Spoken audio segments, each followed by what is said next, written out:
internet ক'ৰ পৰা আহে আৰু কেনেকৈ আহে আপুনি কি ভাবিছে যদি আপুনি ভাবিছে যে মোবাইল টাৱাৰৰ পৰা ইন্টাৰনেট পোৱা যায় তেনেহলে আপোনাৰ ভাৱনাটো সম্পূৰ্ণভাৱে শুদ্ধ নহয় যদি আপুনি নাজানে তেনেহলে আমাৰ এই ভিডিঅটো শেষলৈকে নিশ্চয় চাব তাৰ আগত বন্ধুসকল মোৰ এই ভিডিঅটো লাইক এটা কৰি দিব আৰু এনেকুৱা প্ৰকাৰৰ আৰু যদি ভিডিঅ চাবলৈ মন আছে তেনেহলে মোৰ এই চেনেলটো সাবস্ক্ৰাইব কৰি নিশ্চয় থব তো বলক আজিৰ এই ভিডিঅটো আৰম্ভ কৰোঁ আমি যেহেতু ইন্টাৰনেট ব্যৱহাৰ কৰোঁ এই ইন্টাৰনেট 90% সাগৰৰ তলেদি আহে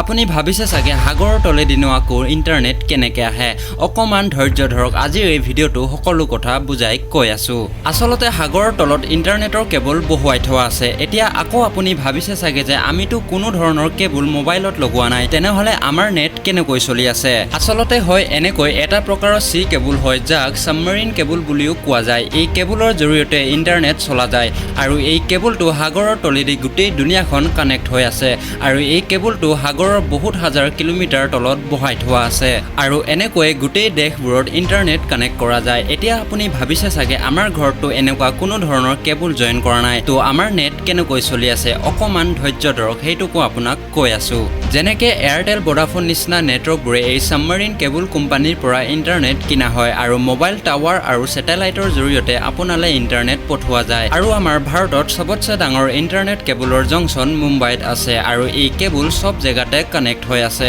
এক মিনিট ৰ'ব যদি আপোনাৰ ওচৰত সময় আছে আৰু এটা ইন্টাৰেষ্টিং ফেক্ট শুনি যাওক আমাৰ ভাৰতত এনেকুৱা বহুতো অদ্ভুত বস্তু আছে যাৰ বিষয়ে বৈজ্ঞানিকো নাজানে যে কিয় আছে তাৰে মাজত এটা আছে তামিলনাডুৰ ৰামেশ্বৰমৰ কাষৰ এটা শিৱ মন্দিৰৰ ওচৰত সাগৰৰ ভিতৰত বনা এটা মিঠা পানীৰ কুঁৱা আৰু যেনেকৈ আপোনালোকে জানে যে সাগৰৰ পানী সদায় নিমখীয়া থাকে ইমানে নিমখীয়া থাকে যে আমি অকমানো তাৰ পানী খাব নোৱাৰো কিন্তু সাগৰৰ মাজত বনা এই কুঁৱাৰ পানী কিয় মিঠা কোনেও নাজানে কিন্তু মানুহে এইটো মানে যে যেতিয়া ভগৱান ৰামে সীতাক শ্ৰীলংকাৰ পৰা ঘূৰাই আনিছিল তেতিয়া সীতাক এইটো জেগাতে পিয়া লাগিছিল আৰু ভগৱান ৰামে সীতাক পানী খুৱাবলৈ বান চলাইছিল তাৰ বাবেই তাৰ পানী মিঠা হয় এনেকে মানুহৰ মতে কোৱা যায় কিন্তু সঁচা কথাটো কি হয় আজিলৈকে কোনেও গম নাপায় লাগিলে যিয়ে হওক সাগৰৰ মাজত মিঠা পানী পোৱা মানে এটা বহুত ডাঙৰ ৰহস্যৰ কথা হয় যদি আপুনি আৰু এনেকুৱা প্ৰকাৰৰ ভিডিঅ' চাই ভাল পায় তেনেহলে আমাৰ এই অসমীয়া ফেক্ট চেনেলটো সাবস্ক্ৰাইব কৰি নিশ্চয় থব আৰু যদি ভিডিঅ'টো ভাল লাগিলে ভিডিঅ'টো এটা লাইক কৰি নিশ্চয় দিব